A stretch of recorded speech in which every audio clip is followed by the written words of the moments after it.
Hello, everyone. Thanks for being here. Appreciate the full house. Let's see, I have nothing at the top, so let's just go to questions. Josh. Thanks, Jay. So far, the president has taken steps to make it possible for the U.S. to levy sanctions against Ukraine should he decide to do that, but hasn't actually carried out those sanctions. As we're looking ahead to this planned referendum, is it the right way for us to be thinking about this, that if the referendum does go ahead, at that point, we would move forward with sanctions? It's a very good question. The right way to look at this is that Russia has already incurred costs because of the actions Russia has already taken. Russia will incur additional costs because of the actions Russia has already taken. Should Russia continue down the path that it is currently on and move forward with an attempt to annex Crimea or to, in other ways, continue to violate Ukraine's sovereignty, there will no doubt be additional costs. When it comes to the utilization of the authority provided in the executive order, work is being done to identify targets of potential sanctions, both in the context of what has been done, the transgressions that have already occurred, and of course potentially should Russia not avail itself of resolving this in abidance with international law and through diplomatic channels, further costs. Secretary Kerry says that there will be a response in and of itself to the referendum occurring. What will that response be? Well, I'm not going to predict what might happen should the referendum take place and should it be acknowledged by Russia as having any legitimacy, which of course it won't under the Ukrainian Constitution, and it won't under the in the view of many nations around the world, including the United States. So what I can say is echo what Secretary Kerry suggested, which is that there will be additional costs if Russia chooses not to work with the international community to resolve these issues in a manner that's consistent with international law and that respects Ukraine's territorial integrity and sovereignty. There are ways for Russia to protect its interests, legitimate interests that it has in Ukraine, working with the international community, working with the Ukrainian government. What is not legitimate is to intervene militarily in violation of Russia's own international obligations, including its obligations in the Budapest Memorandum and other negotiations with Russia, with Ukraine. That's never going to be recognized as legitimate. So we're hopeful that there remains the opportunity to resolve this diplomatically. We have left the door open for a diplomatic resolution. Secretary Kerry will visit with Foreign Minister Lavrov again to review the proposals that we have put on the table, we being the United States and our partners, for moving forward in a way that respects Ukraine's sovereignty. But if you can't articulate what specific actions the U.S. would take in response to specific steps in Crimea, then how can Russia? I don't think Russia has any doubt that we have the tools available and the authority available to heighten the cost to Russia for the transgressions that have occurred. And it's not just the United States. In fact, it is our European partners and other nations that have taken steps and have indicated they will take additional steps if necessary. The fact is there have been costs already, both through the actions that this government has taken and other governments have taken, through visa bans that we have enacted and efforts that have been undertaken in Europe. Additionally, there have been costs to the Russian economy. The Russian stock market has paid a significant price for the destabilization caused by Russia's violation of international law. The Russian currency has suffered as a result of those violations. Moreover, confidence that international investors might have in investing in Russia in the future has been undermined by the illegality of the actions that Russia has taken in the face of international concern and condemnation.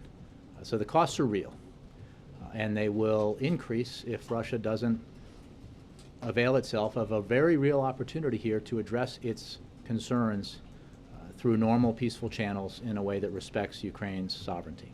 And on the missing Malaysian plane, there have been some reporting that U.S. investigators have received some type of indication that the plane may have flew for another 4 hours or so after it was last sent a signal about where it was. There's now seems to be some questions about the veracity of those reports. Can you provide any clarity about what U.S. investigators have been able to determine about that? I can tell you that the investigation is ongoing, and it is being led by the Malaysian government. U.S. air safety officials are in Kuala Lumpur working closely with the Malaysian government on the investigation. There are a number of possible scenarios that are being investigated as to what happened to the flight, and we are not in a position at this time to make conclusions about what happened, unfortunately. But we're actively participating in the search, and again, we, in an investigation led by the Malaysian government, an investigation that involves many nations with many assets, are following leads where we find them. And it's my understanding that based on some new information that's not necessarily conclusive, but new information, an additional search area may be opened in the Indian Ocean, and we are consulting with international partners about the appropriate assets to deploy. But I don't have anything more on that at this time. It's obviously an ongoing investigation, and one that has not produced conclusive results. And it's frustrating for everyone, but agonizing for the families of those passengers on the flight. And our thoughts and prayers go out to them, especially because this is truly agonizing for them. Just to follow on one thing you said there may be a new area over the Indian Ocean. Again, we're looking at information, pursuing possible leads, working within the investigation being led by the Malaysian government, and it is my understanding that one possible piece of information or collection of pieces of information has led to the possibility that a new area, a search area, may be opened in the Indian Ocean. But I don't have any more details on that. Department of Defense might, and certainly the Malaysian government might. Yeah. Thank you. You said that Russia has already paid on the Ukraine situation. You said Russia has already paid costs, would pay additional costs if the situation escalated. However, Russia seems to not be backing down in the face of statements like that or the international communities.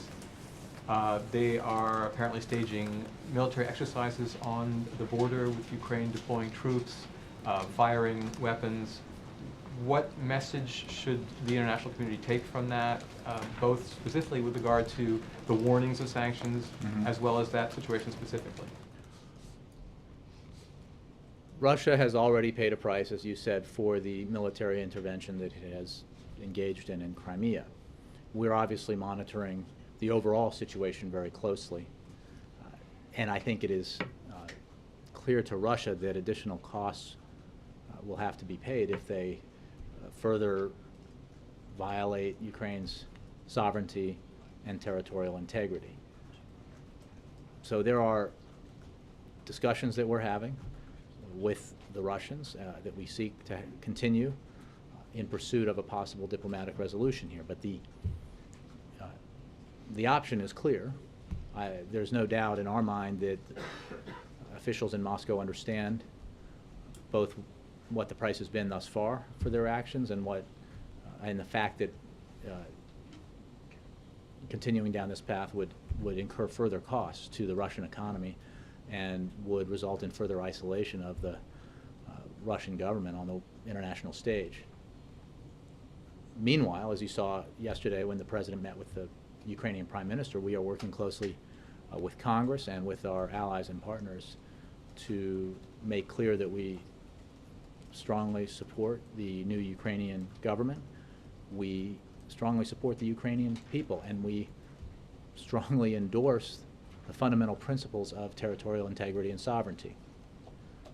So we're going to work on two paths, essentially, pursuing a diplomatic resolution and assisting Ukraine as it tries to navigate through this very difficult situation. Can you comment specifically, though, on the Russian military exercises? I don't have any specific comment on reported or announced military exercises. Our concern, obviously, is focused on the need to de-escalate, and any escalation would result in additional costs.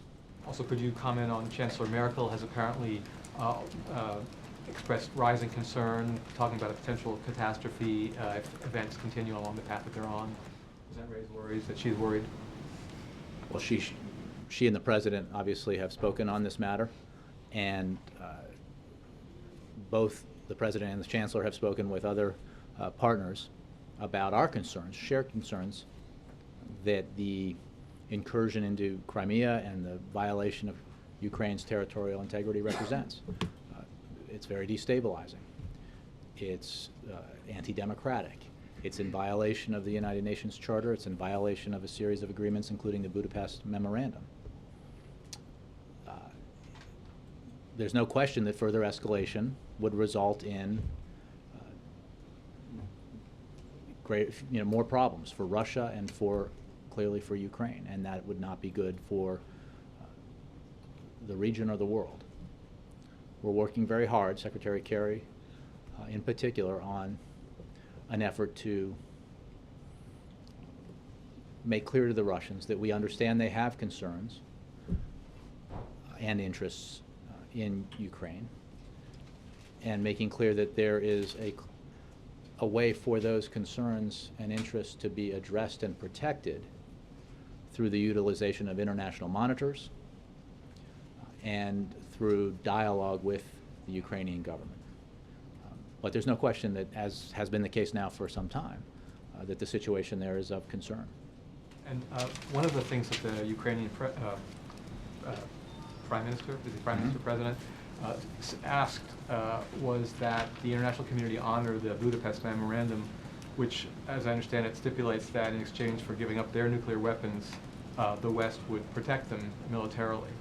Did the President make any assurances to... I don't believe that the Budapest Memorandum is the document around that governs the disposition of what were Ukrainian nuclear stockpiles that were left over from the Soviet arsenal. What I can tell you is that we certainly believe that the actions Russia has taken violate its commitments under the Budapest Memorandum and under the United Nations Charter and under a series of other international agreements. I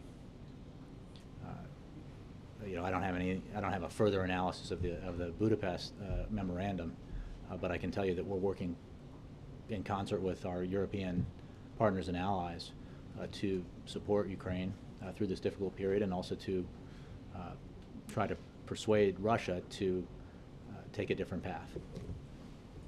Stephen. Would the administration argue with the perception that the next few days, the Kerry-Lavrov talks and the referendum sort of represent a last chance for Russia to avoid extra sanctions? No. Meaning that the threat of sanctions will go on permanent forever, but never be actually No, that's invoked? not what I mean at all. I don't think that's what Stephen said. I said But that when would it what happen? we have said is that choosing not to avail itself of a path that would provide for diplomatic and internationally legal resolution of this conflict would result in further costs for Russia, including further utilization of the authorities granted under the executive order the President signed. And the cost would not just be limited to sanctions, but other effects that would happen if Russia were to continue down this path, including impacts on the Russian markets and the Russian currency. So the answer, I mean, it was a one-word answer, but it was a simple way of saying that the further down this road Russia travels, the more costs it will incur. Would you agree that the costs that you believe have been imposed on Russia have been incapable of persuading them to change I their would course? agree that Russia has not changed its course. Right. And so the costs so far have been absorbable for whatever their Well, interests are and whatever their goals are. You would have to ask But they're not the changing their leadership of behavior. Russia about whether And you so- know, the approbation of the international community and the Right. impact of their actions on their own economy and their own markets and their own currency are acceptable. They're real, and they will get worse. But they have not changed behavior. Well, I Right, think obviously. you're asking me something that's self-evident. Well, but the point is, if you constantly say, we will threaten to do something more, but the something more never comes, at what point do you believe they're going to change their behavior? I don't What- think there is any doubt in Moscow about the seriousness with which we take this matter and our seriousness about taking further action if the situation demands it. And let me be clear that the executive order, which creates a flexible and broad tool for implementing sanctions, was signed in order to allow the United States to avail itself of actions it can take to respond to what Russia has already done. So I don't want there to be any confusion about the executive order and the sanctions that are allowed under it. I don't want anybody to misunderstand that implementation of that would be limited only to further action. There have been and there will be consequences for the action taken already when it comes to individuals and entities who, under the descriptions outlined in the executive order, have been responsible for the violation of Ukraine's Is that your way of saying that sovereignty. only Russia can escalate this crisis, that actions taken under these authorities by the U.S., if they are, isn't something that escalates the matter? Because that's what Merkel's afraid of. I mean, she doesn't want this situation to get more intense, and I'm just asking you from your perspective, does anything that we do not escalate the situation? Well, I think we and our partners, including our European allies, have demonstrated our sincere interest in working with Russia and the Ukrainian government to try to resolve this in a way that de-escalates the tension and adheres to the principles of sovereignty and territorial integrity. I don't think anybody has any question about that. The fact that we've also taken actions that would allow for the imposition of sanctions reflects how serious and grave the transgressions have been and potentially would be if further action is taken. You said yesterday some very critical comments about the House Republican actions on immigration. When asked today what his priorities were for the remainder of this legislative year, Speaker Boehner did not mention immigration. Do you think that sort of seals the fate of that? No, I conceptual think idea? I didn't follow it closely except on Twitter, but I think he was then asked about immigration Right, and made clear that it was something that at least he believes merits action by the House, by the Congress. So we remain hopeful that the House will follow the bipartisan action by the Senate and address the comprehensive challenge posed by our broken immigration system through passage of a comprehensive immigration reform bill that meets the priorities set by the President, meets the standards and priorities established in the bill that passed the Senate, and addresses the areas that are so in need of fixing when it comes to dealing with our broad immigration challenges. I was struck, and I mentioned it yesterday, that even though there has been some expressed interest in the leadership level, at least in the House, in moving forward on this problem, and I think real acknowledgement among Republicans broadly that this is a challenge that they need to address, that Democrats alone should not address, that this is something that should be done in a bipartisan way, that in the meantime, the passage of bills in the House that go right at the actions that this administration has taken to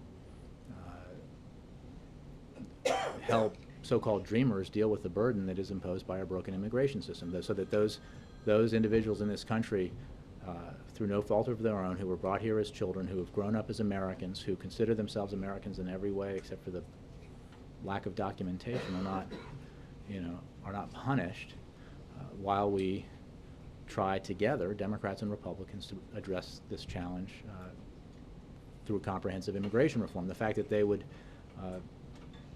pass legislation that would undermine that so-called prosecutorial discretion and deferred action undermines the broader assertion being made by Republican leaders that they have an interest in fixing this problem. So we hope that what the leaders have said and what others have said is what will prevail in the obviously difficult debate that has been ongoing now for decades in the Republican Party when it comes to immigration. One last political question. Minority Leader Pelosi said she was disappointed about the result in Florida 13, but called it a two-step process. Get close in the special, win it in November.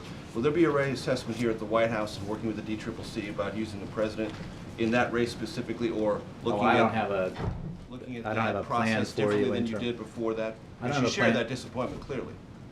We certainly would have liked to have seen a different result. We, as I did yesterday, note that it was a very close race in a district that had been Republican for nearly 60 years, a district where the previous Republican incumbent won by 30 points on average in recent cycles, and that the Democratic candidate came very close in a special election, which experts like yourself would acknowledge does not present an electorate that's particularly favorable to the Democratic Party.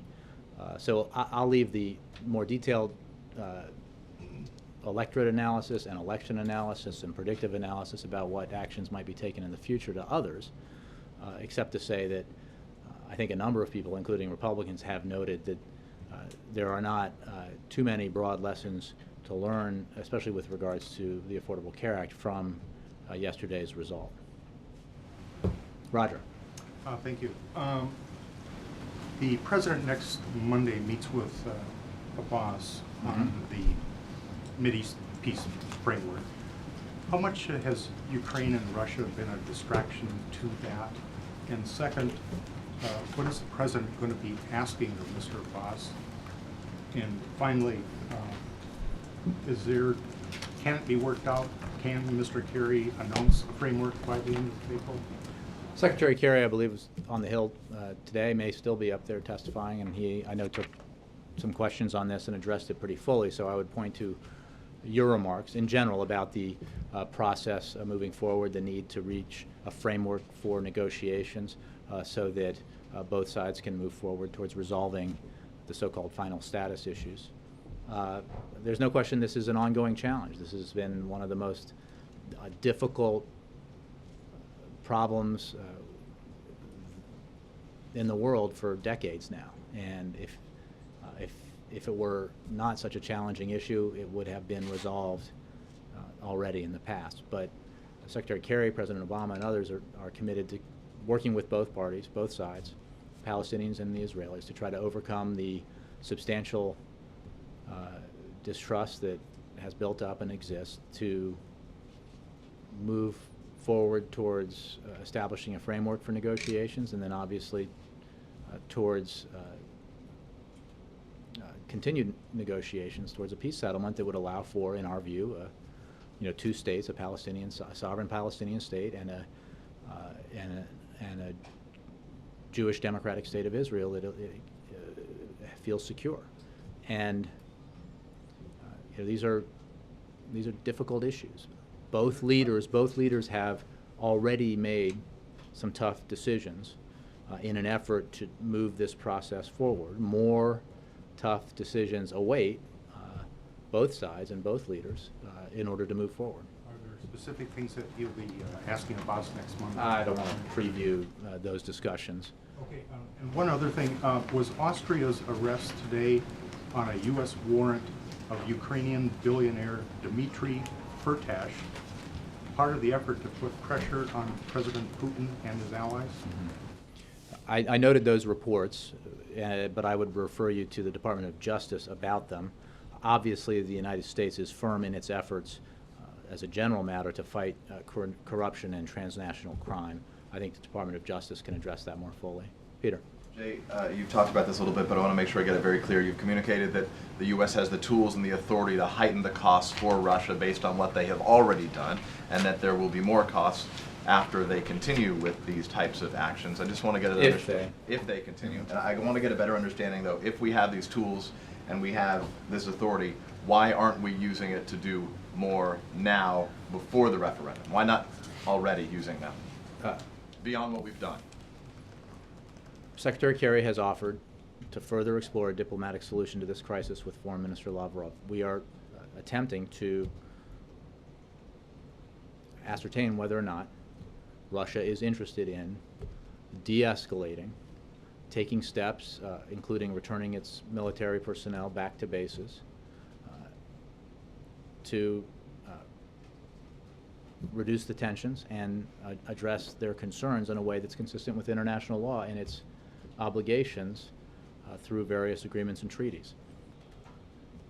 Thus far, Russia has not chosen to avail itself of pursuing that path, but we are continuing to press the Russians to make that choice. We're not alone, obviously.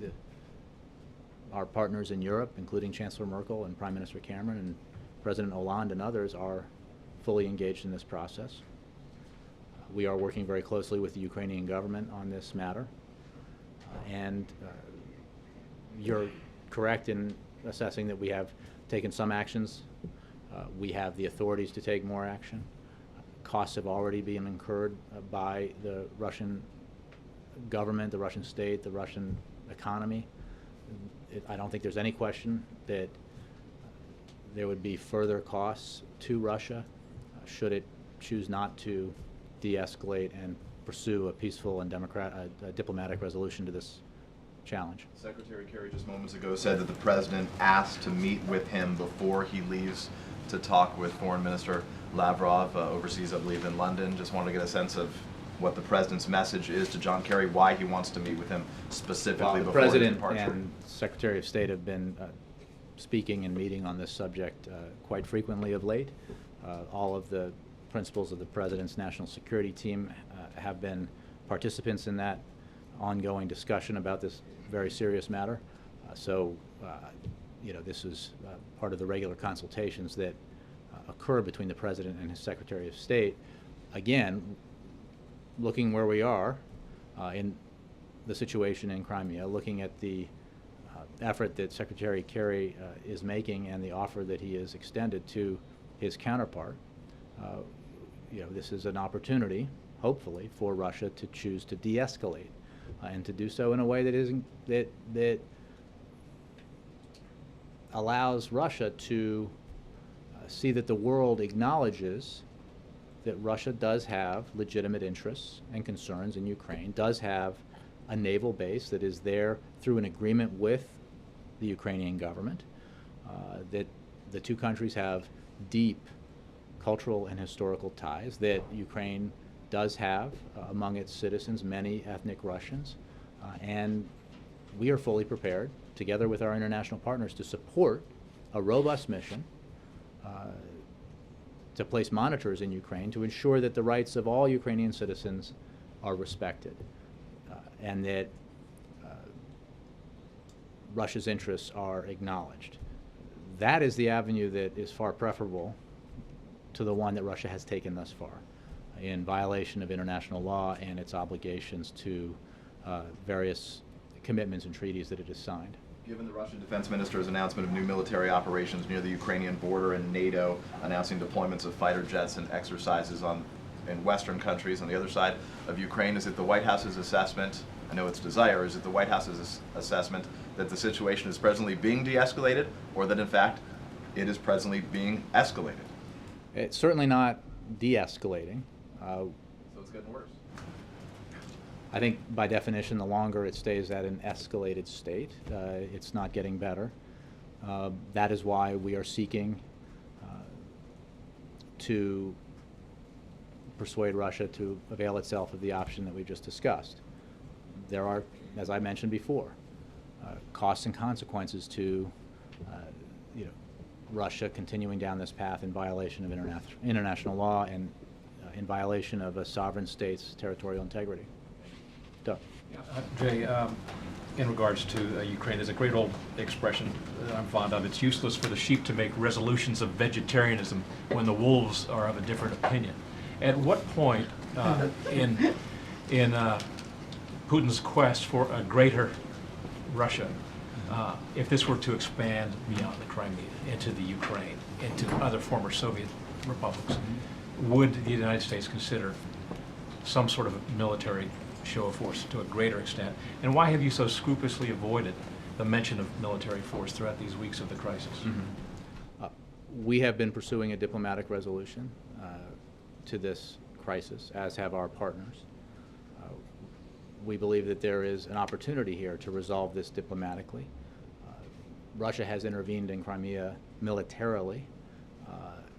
Fortunately, it has not resulted in a broader kinetic conflict, and we are very admiring of the Ukrainian government's approach to this conflict and the tremendous restraint that has been shown by the authorities in Kiev. So I would make a couple of observations about your question, which is the Russian government has seen in recent months the citizens of one of the largest former Soviet republics, the independent nation of Ukraine, publicly and clearly demand that their preference for further integration with Europe be heeded by their elected government. I don't think that's a sign of anything except the desire by the Ukrainian people to choose their own future and their own fate. I don't think it suggests, and we as a matter of policy do not believe it suggests, that Ukraine would, in integrating further with the West, diminish or sever its ties that are cultural and historical with Russia to the east. It is not necessary. They're not contradictory. But I think it is when it comes to questions about Russia vis-a-vis the old Soviet Union, it's important to remember that the circumstances are what they are today in 2014 and aren't what they were in 1979 or 81 or 68. One more quick question. Sure.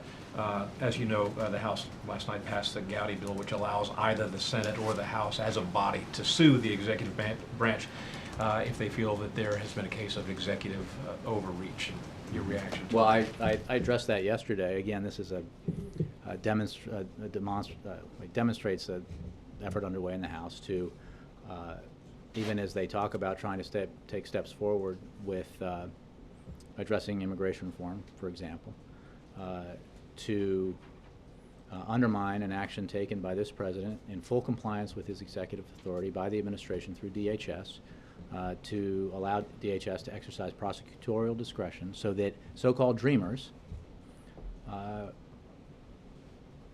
do not, at least for a temporary period, live under the fear that they had lived under.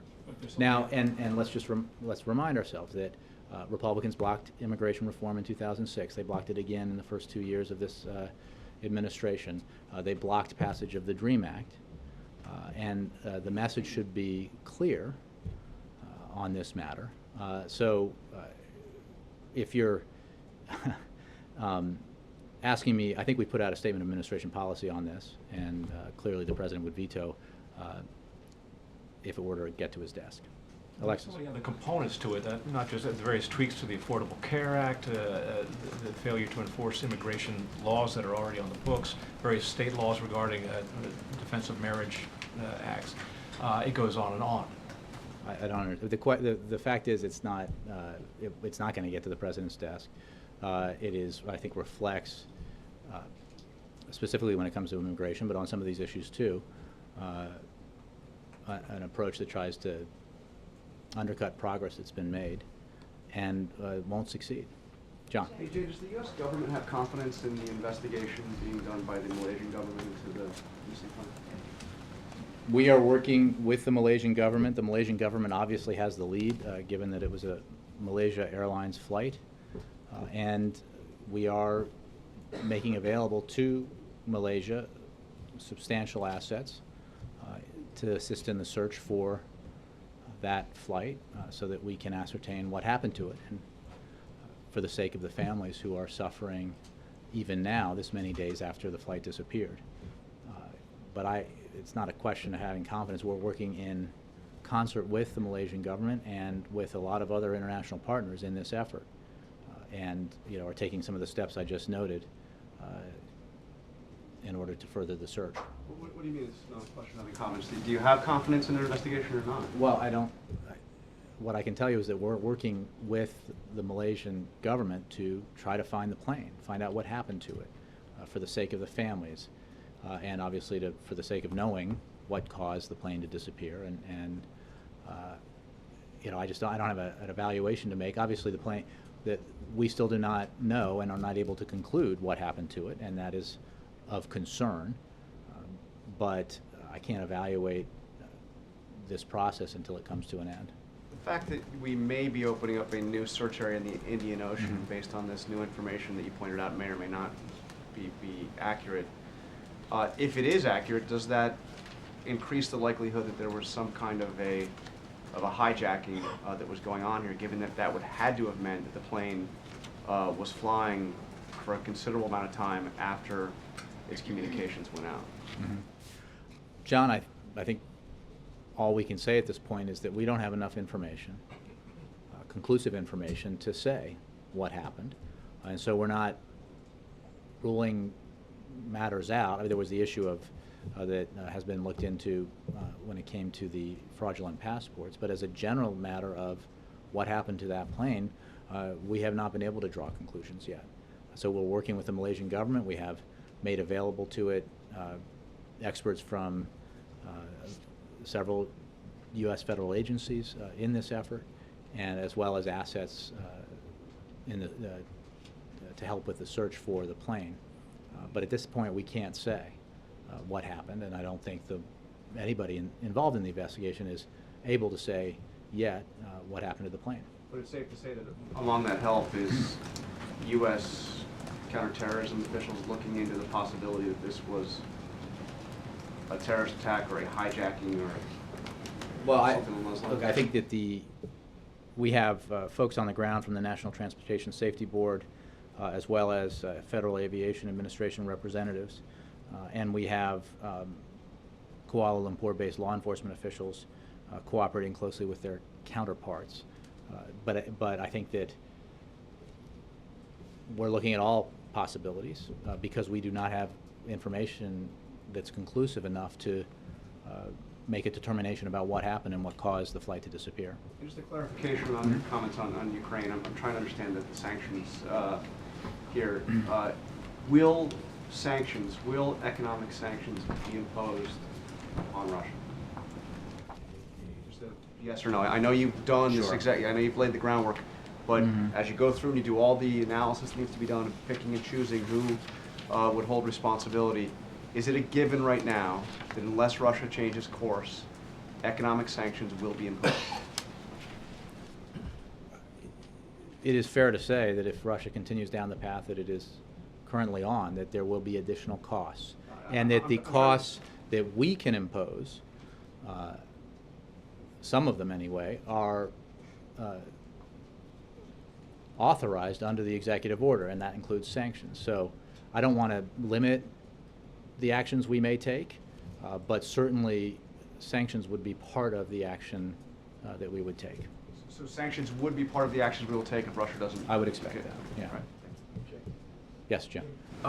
Just to clarify, you said earlier that there may be an additional search area that could be opening up in the Indian.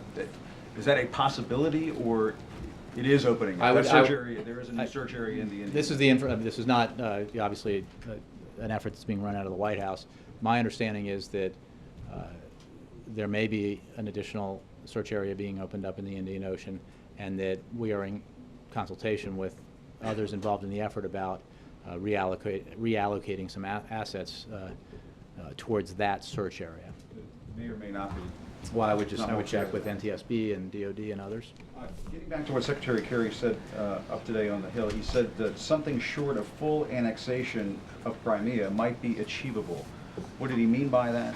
Can you clarify that? Well, I'd have to see the context of all of his remarks. I was not able to see his full testimony. What we have made clear is that the referendum that has been scheduled for Sunday is not valid under the Ukrainian Constitution, and therefore we would not recognize it. Almost nobody in the world would recognize it, the results of it. Under the Ukrainian Constitution, as we understand it, that kind of decision about or change to Ukraine's territory would have to be done under an all-Ukraine referendum, or as the result of an all-Ukraine referendum. So it would not be legitimate. Again, I don't want to, I have to separate it from comments that Secretary Kerry may have made because I don't know the context. I think as a general matter, the status of any region of Ukraine has to be decided by the Ukrainian people through the provisions laid out in the Constitution of Ukraine and through Ukrainian law.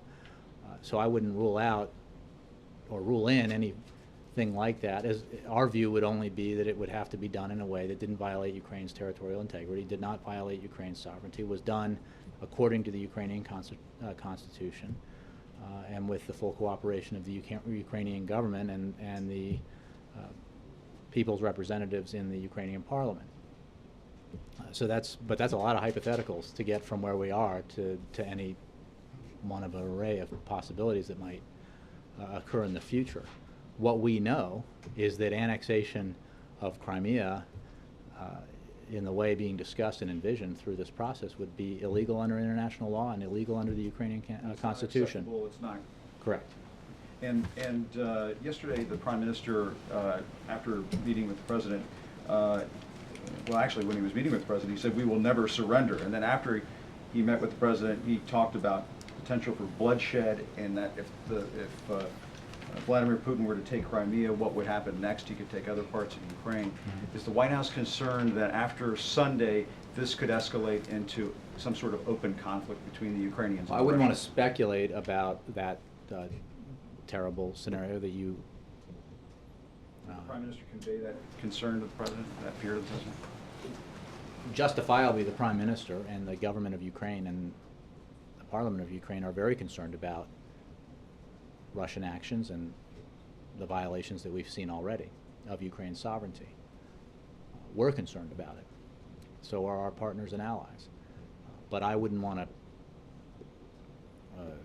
engage in speculation about how much worse the situation could get. We want to focus on the obvious way by which Russia could de-escalate the situation, ensure that it does not lead to a violent conflict, all while, in an internationally sanctioned way, Russia's interests are acknowledged and protected, and these rights of Russian ethnic citizens of Ukraine are protected through the use of international monitors and observers. And so that's the path we hope to see Russia take. And why not call those military, that military buildup along Ukraine's border, why not just call that a provocation or an escalation? I just don't have enough information about what I understand, based on reports, the Russian government has called a military exercise. We're concerned in general about any steps that would escalate the conflict, increase tensions, and we are focused on the need for steps in the opposite direction to be taken by Russia. So we're obviously concerned about any indication that this conflict could escalate. Alexis. Jay, can you explain why the President opted to withhold some CIA documents that were sought by the Senate Intelligence Committee without asserting executive privilege? And could you also explain if the President and his representatives consulted with the Bush administration's legal representatives before making that decision? What I can tell you, Alexis, is that from the start of the committee's investigation in 2009, all components of the executive branch have cooperated with the committee to ensure access to the information necessary to review the CIA's former program from the years prior to this administration. Throughout this process, the administration has facilitated unprecedented access to more than 6 million pages of records. As we have discussed with the committee, during the course of the review, a small percentage, a very small percentage of the total number of documents have been set aside because they raise executive branch confidentiality interests. I think it's very important because you noted that we have not, this is part of a discussion that we've been having with the committee. This is about precedent and the need institutionally to protect some of the prerogatives of the executive branch and the office of the presidency. All of these documents pertain to and come from a previous administration. They have nothing to do with this administration, but these are matters that need to be reviewed in light of long recognized executive prerogatives and confidentiality interests. So those discussions continue. What I can say is that it is very much our view that this very small percentage of documents from the 6 million plus pages that have been provided would not or should not delay the completion of the committee's report. And as the President said yesterday, he wants that report concluded. He wants the committee to submit the report for through a request for declassification so that its findings and summaries can be declassified in a way that's appropriate, so that the public can avail itself of the information provided within it. And we also support, as has been, it's been reported that there are divisions between the parties on the committee. We would support a submission for declassification of a minority report, if you will, and we would support a submission of the views of the CIA, the agency in question here, as part of that declassification process, because in our view, in the President's view, it's very important, as he has made clear all along throughout this process, that the public get as much information as possible about it so it can see and learn what happened, and through the expansion of knowledge about what happened, we can ensure that something like this doesn't happen again, that other administrations don't make that mistake. Because as you know, Barack Obama, as a candidate for office, made very clear that he thought the practices that were part of the rendition, detention and interrogation program under the Bush administration were not consistent with our values as a nation. He promised that he would end them upon taking office, and he did so in the first couple of days as that he was president. So again, these are documents that are from the previous administration. The setting aside of those documents for further review has to do with executive branch confidentiality issues that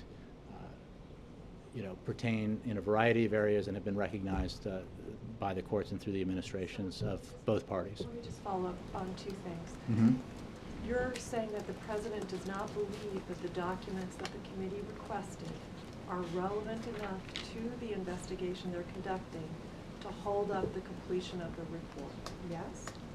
We certainly, what I said, which I think is consistent with what you said, but I'll just say it again, we do not believe that these documents, that the fact that these documents, again, a tiny percentage, I haven't done the math, but it's really small, of the more than 6 million pages that have been provided, should delay the completion of the Select Committee's report, which they've been working on for 5 years now, and which and they've been working on with substantial cooperation from the administration at the direction of the President. Mm-hmm. You indicate that the President is trying to, in this particular context, to be protective of the executive advice that not he, but his predecessor was given, Mm-hmm. correct? Well, I'm not able to describe the documents. What I can say is that they have been set aside because they raise issues of executive branch confidentiality. The documents are from the previous administration, obviously don't have anything to do with this administration. That's why I asked you the question about whether the White House in this administration had consulted with the... I don't know the answer to that. You don't know the answer to that. Can you get the answer to that, possibly? I can see if I can get the Okay, answer to and that question. then- But again, this is an issue not of the substance of the documents.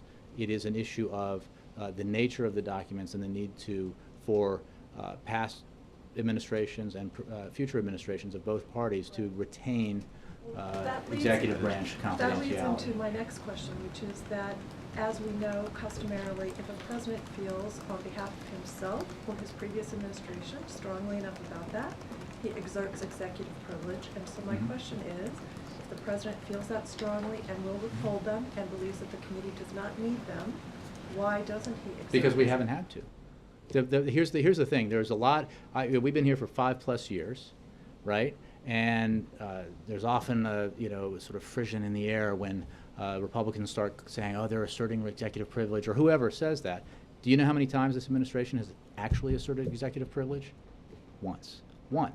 What has happened in every other occasion where this has been a discussion is that the administration has been able to work with the oversight committees and authorities and work through the issues related to the recognized need by the courts and administrations of both parties to maintain executive branch confidentiality and reach an agreement to move forward without the need to assert that privilege. So we're in the process of trying to do that now. Can you clarify, the president's understanding is that has been reached with the Senate? They're ongoing discussions. Okay, and then last question.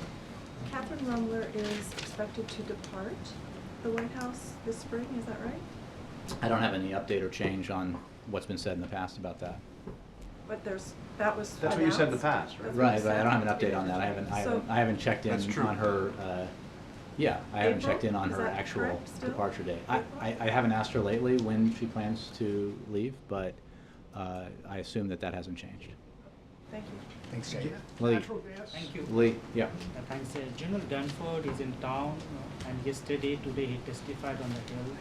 And what he has been saying that if there is no U.S. troops in Afghanistan after 2014, the situation in Afghanistan is going to further worsen. Taliban and Al-Qaeda will get much more boost.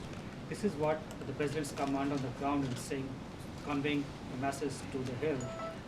Do you still believe that the zero option, the best option available, or the president is still pursuing the zero option for Afghanistan? We've made clear what our preferred policy approach was and is, which is a mission that would be focused on counterterrorism and the continued training and support of Afghan security forces with a significantly reduced American troop presence as part of a NATO operation. That is not possible without a bilateral security agreement signed by the Afghan government. So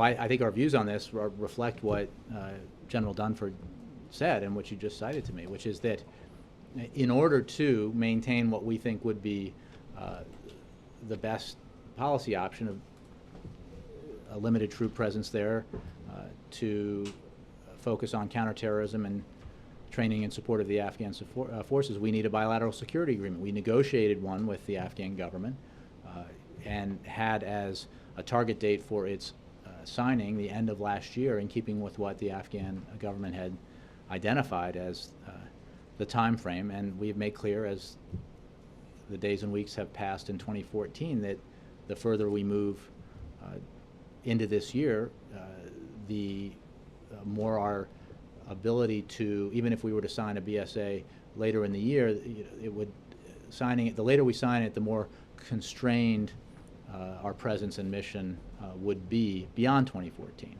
But we are still open to signing a BSA for the reasons that I just mentioned and that General Dunford discussed. Yes, you've been. Yeah. The Malaysian plane, when you said additional information, new information, Josh was asking about the report of the engines being on for some hours afterward. I'm the wrong guy to ask about. But is that what you were referring to, or is there something else? I would refer you to the NTSB, to the DOD, and to the people on our side as well who are working with the Malaysian government about, the sort of hourly developments in the investigation and the search.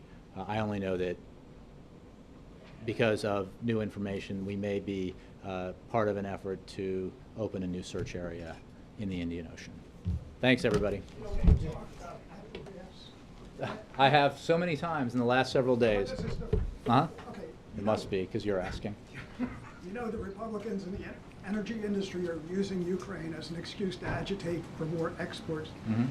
Can we actually export more natural gas without undermining the president's climate action plan and without diminishing the U.S. attractiveness as a base for manufacturing? Well, what I can tell you is when it comes to LNG exports, there's a process in place that the Department of Energy undertakes in terms of permitting, and that any new permits would not result in the export of new additional natural gas before 2015, as I understand it. I can check specifically through my notes. And that's a process that is under evaluation at DOE. What we can do now for Ukraine is provide the assistance that Congress is working on, ensure that the IMF is able to provide as much assistance as possible to Ukraine. I have noted in the past that when it comes to energy supplies in Europe, there is at least a short-term supply situation that would mitigate against any actions. This is a different question. Mm-hmm. I haven't studied that question. The so president I don't has know. a climate action Mm-hmm. plan, and natural gas is an important component. It's a bridge fuel, and he says, we're going to use it in vehicles, et cetera. If we start exporting more around the globe. Yeah, I haven't seen analysis on that. What I can tell you is we're obviously producing an enormous amount of natural gas in this country. That is part of the president's all-of-the-above energy strategy. It is an advantageous fuel because it burns cleaner than other fossil fuels. But in terms of the balance of exports versus domestic use, I just don't have an analysis for you. Thanks very much.